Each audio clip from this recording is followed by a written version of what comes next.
Welcome to the Catalyst Sale Podcast. Whether you are a sales professional, not in sales but interested in helping people solve problems, or you're a founder, CEO looking to grow your business, you'll find practical tools, stories, and experience you can apply to your role.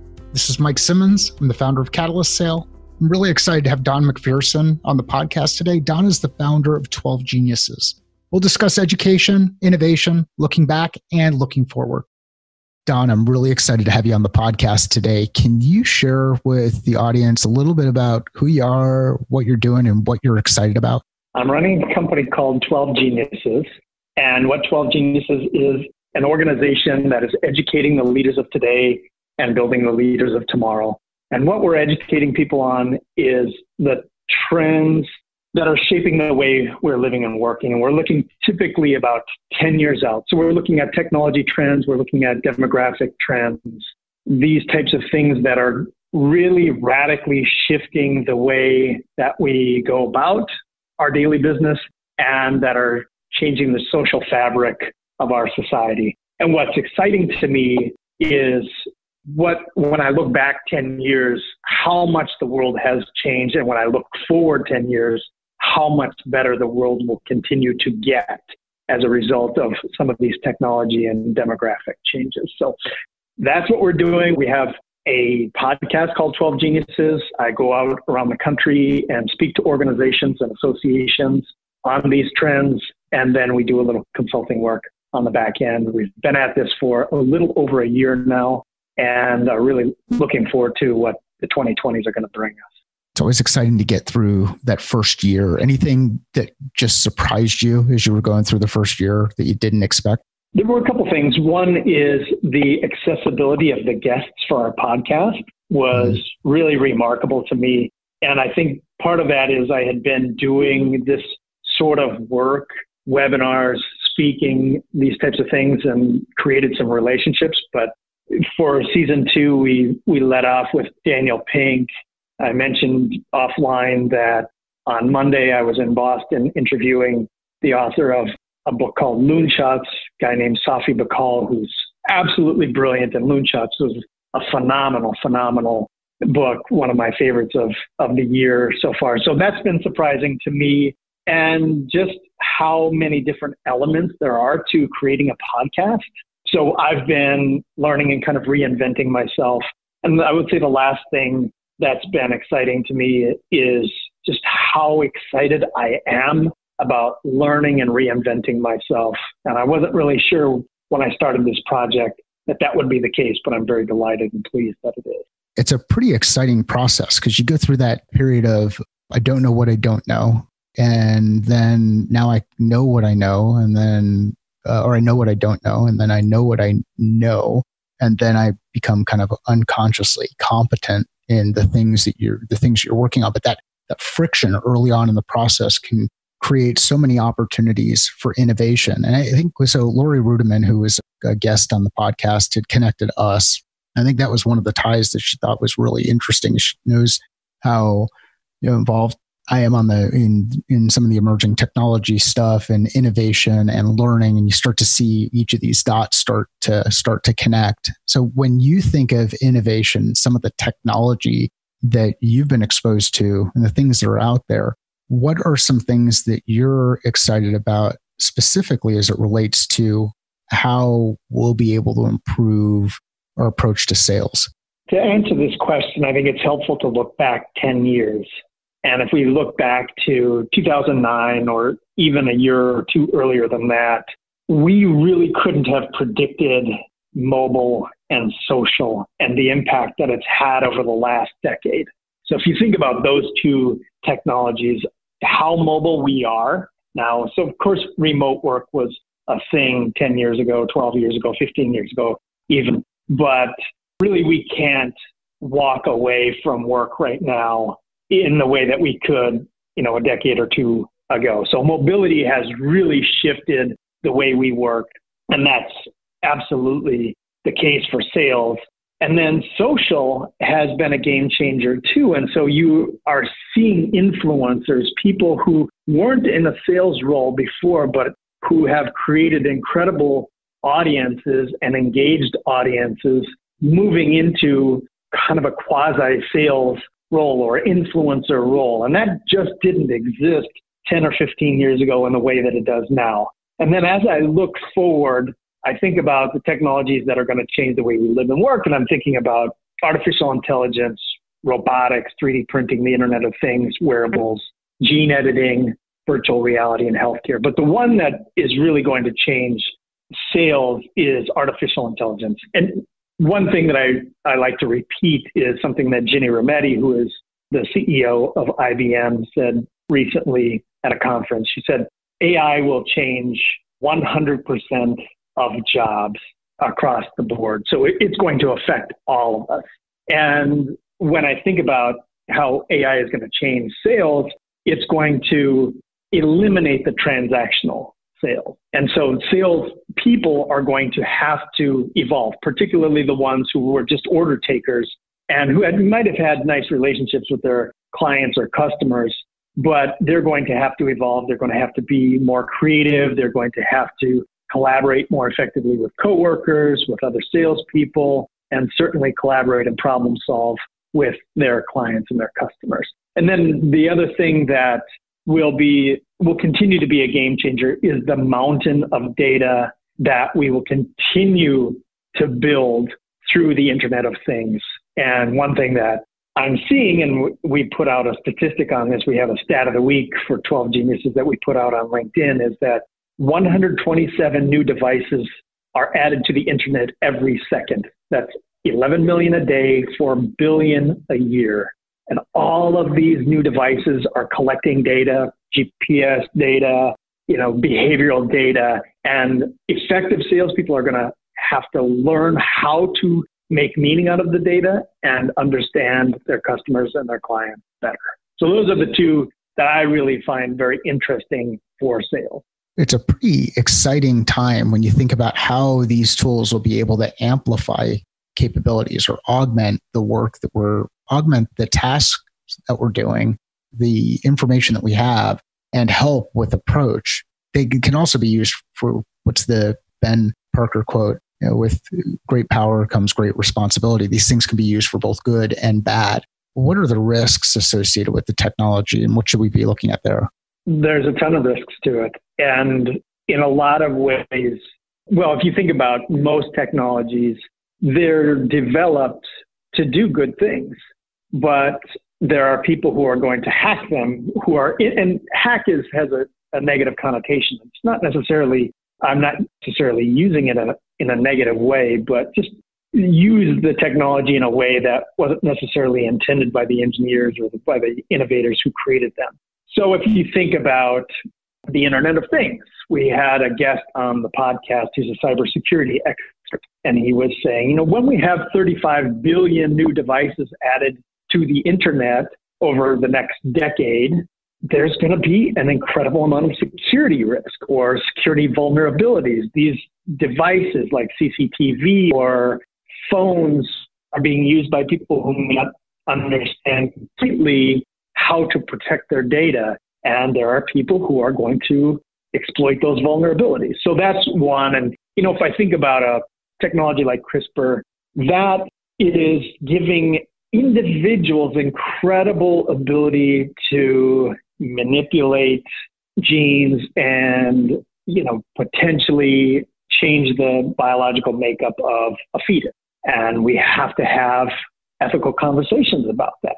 But what I know is that technology is always going to move faster than individuals, and individuals are always going to be able to move faster than organizations, and organizations are always going to be moving faster than governments are.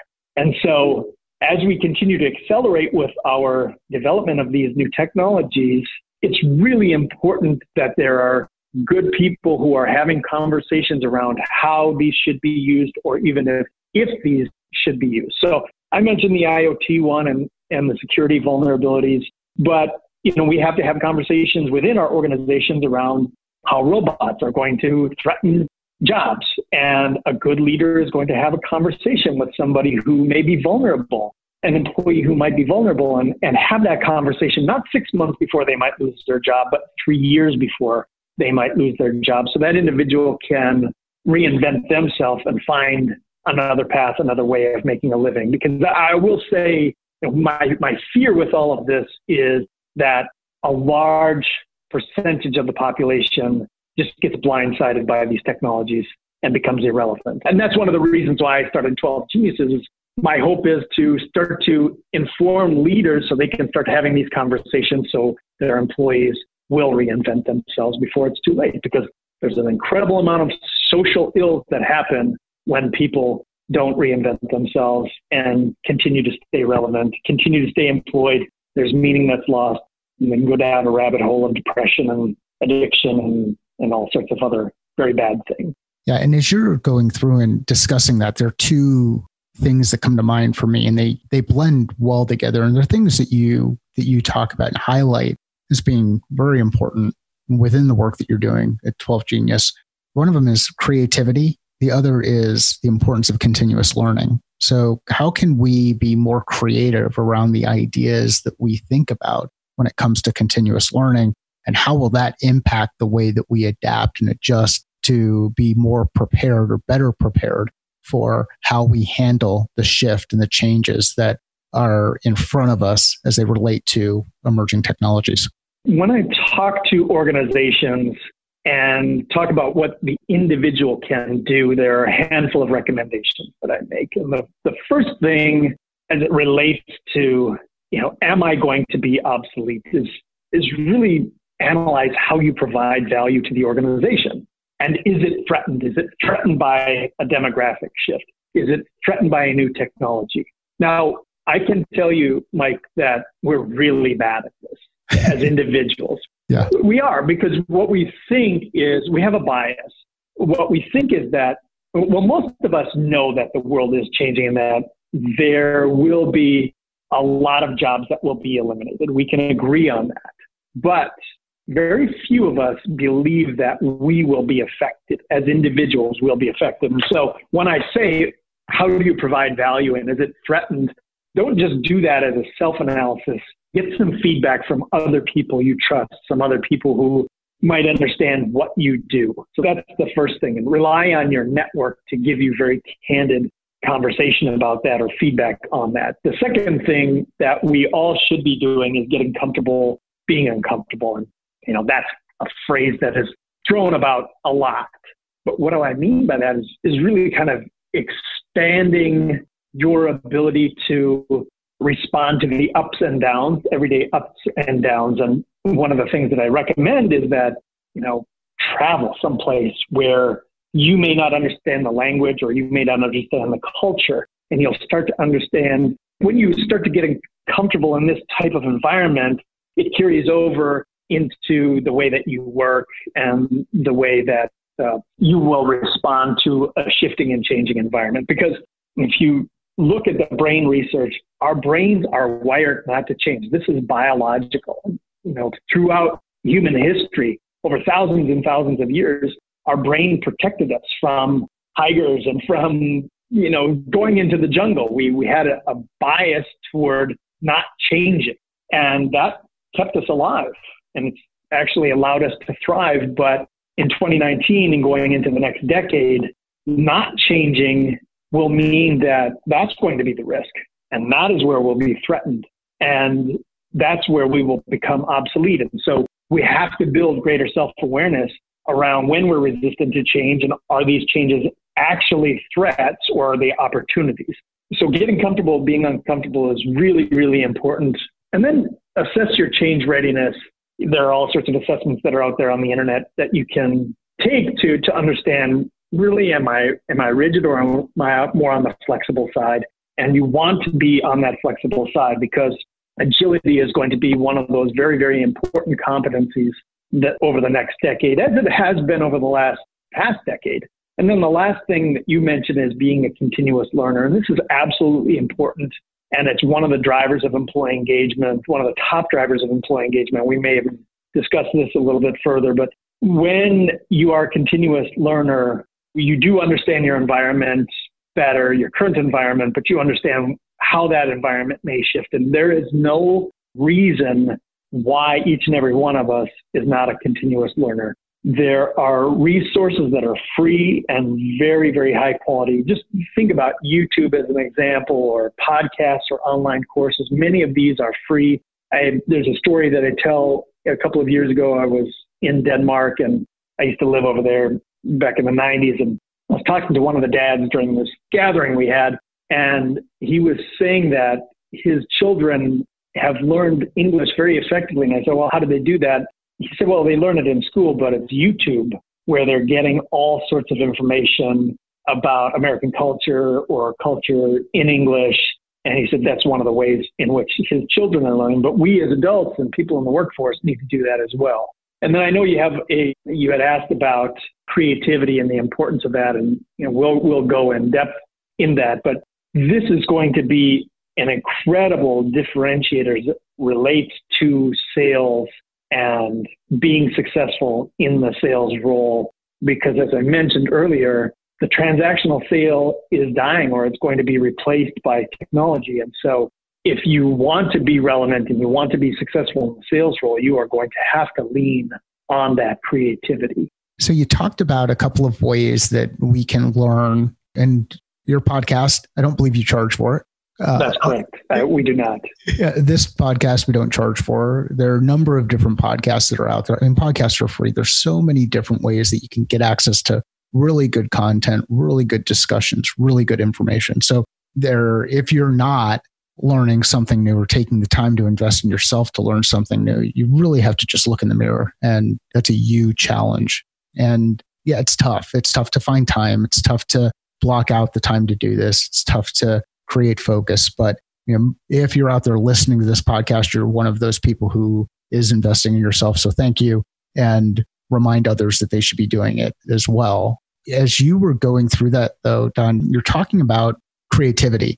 And there are a number of folks out there who are probably saying, I'm just not creative. I don't play an instrument. I don't draw. I'm not a creative person. Why is that a miscalculation or misassessment? Like, why should people who maybe do not think that they're creative start to open their mind a bit more and consider ways that they can be creative? And how can they do that? There are a lot of different ways that people can be creative, and it doesn't have to be necessarily in the arts. So for example, and by the way, one of the things that I did very early on with 12 Geniuses is write an ebook with one of my close friends, Ryan Estes. And he has been a sales leader in the past, and he does a lot of professional speaking to sales conferences. And what we found is we did a study of over 1,200 salespeople across the U.S.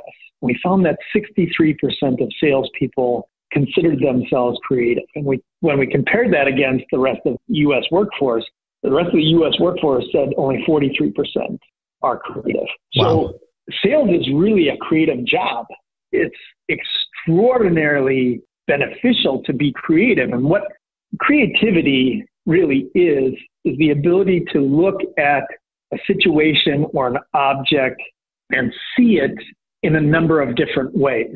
And where salespeople can be highly creative, and this is where I would say my creativity comes in, is the ability to solve a problem with a specific product or set of resources, or collaborate with a group of people within an organization to solve a client's problem. Mm-hmm. This is where it becomes really, really important for salespeople to be creative.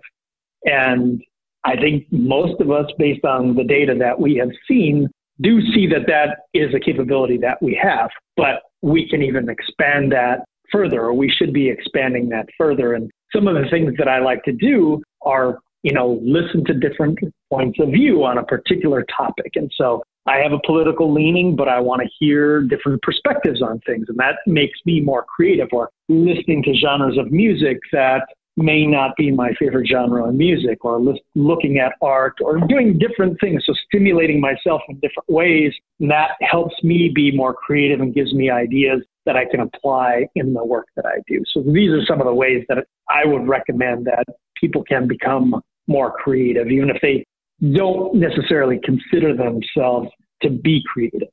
Don, you had talked on an episode of your podcast about language, and you had shared the example of living in Denmark. And the specific example, though, that you were talking about from a language perspective was being your time in Germany and how you were able to understand and comprehend the conversations that were taking place, but you weren't really able to engage. Can you talk a bit about how people might perceive that scenario if they were a third set of eyes watching that interaction happening, where you're listening, but you're not necessarily engaging? What's one of the biases that might take place? How might people respond or misassess that situation? I lived in Germany 25 years ago. So this is actually the 25th year that I have been back, and I played basketball over there. And when I moved over there, my focus was to learn German. I wanted to get a graduate degree in history. And so I needed to learn a couple of different languages, and German was one of them. And I knew about 10 words. And I went over there, and after about 2 or 3 months, I could understand a great deal of the language. But oftentimes the language moved so quickly, the conversations moved so quickly, and I would search for the words to respond. And by the time I found the words to respond, the conversation was gone. They were on a different topic, or the people at the dinner table or people at a party were on to a different topic. Sure. And what was surprising to me was a lot of people would treat me as if I was not very smart. So I remember very specifically playing a strategy game. I think it was Risk or some sort of board game like that. And I was winning. And the guy I was playing against said, "Oh, I'm surprised that you're doing well at this." And I said, "Well, why?" He said, "I just didn't know that you would be able to think this way." And it dawned on me that, it's because I don't speak the language. And as a result of that, people don't think that I'm very smart. And we have to think about this, particularly in our organizations when we have new people coming in, because they're learning a new language. They're learning the vernacular of maybe the industry, maybe acronyms. They're learning all sorts of information, and they are able to consume that information much more easily than they're able to articulate that information. And so there are a couple of things that we need to be aware of. One is, if we're leading that individual, don't necessarily assume because they can't articulate it, they don't understand it or they don't get it.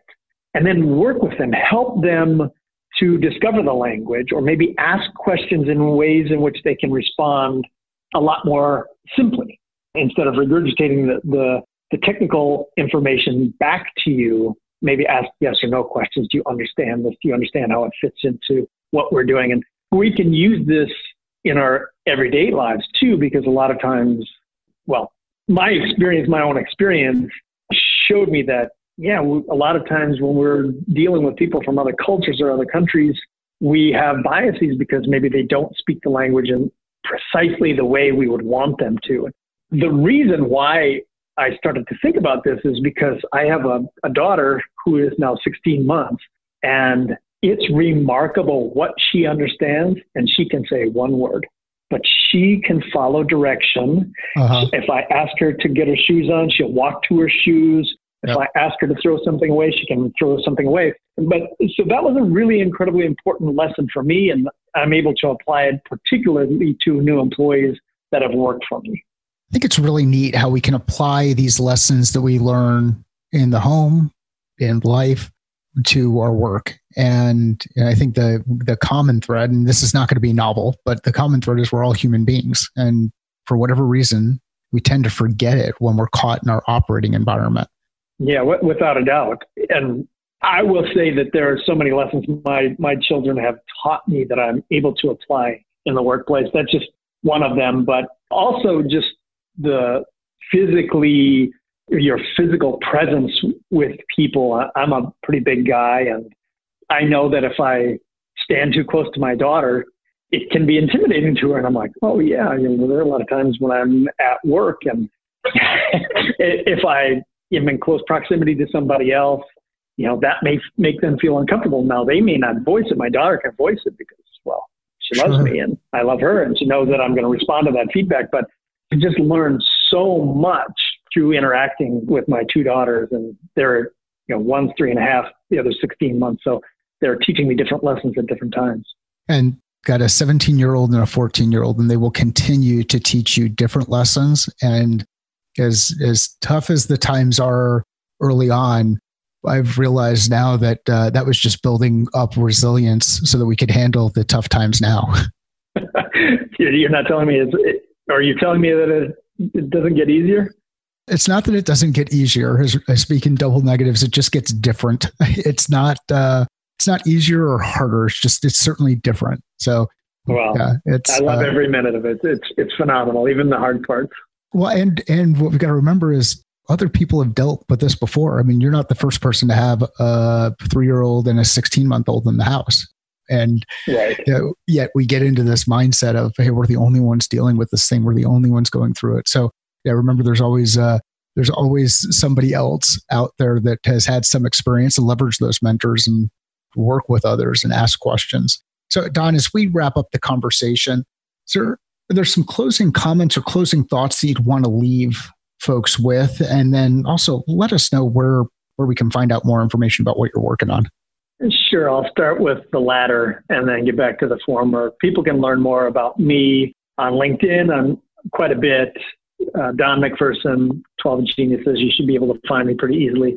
I am not the former Syracuse Orange quarterback, second in the Heisman Trophy voting in 1988. That's not me. You can also find more about 12 Geniuses at www.12geniuses.com. And then the final note that I would love to leave with the listeners is that despite what we may hear, we hear all sorts of things about divisive politics. We hear about mass shootings and once-in-a-century storms and fires, and we're hearing that again right now. The world is better than ever, and this is irrefutable. We are living longer. We are eradicating diseases. We have greater rights. If you're gay, if you're transgender, you would choose to live in no other time than right now, except maybe 20 years from now. So we have greater rights around the world. Child mortality is dropping. Abject poverty is declining at a rate of 137,000 people every day. Just remember how great the world is, and it's only getting better. And a lot of the new technologies that we talked about, AI and robotics, 3D printing, the Internet of Things, all these different technologies will continue to make the world better. And they will make the world better not only in aggregate, but individually, if we're willing to make the changes necessary, if we are continuous learners, if we do expand our comfort levels. And so I just want to share that optimism. A lot of that, the things that I do talk about sound scary and sound negative. The world is a great place right now, Mike. The world is a great place, and that's an awesome way to end things on. Don, thanks for joining me on the podcast. Thanks for having me. Please follow Don on LinkedIn and Twitter. I'll include links in the show notes. If you know of someone who would benefit from hearing this discussion, please share it with them. Let us know and them know via Twitter or LinkedIn. I'd love to hear how you're applying the lessons learned and concepts we discussed in your role today. Sales is a thinking process. How are you thinking differently about yours?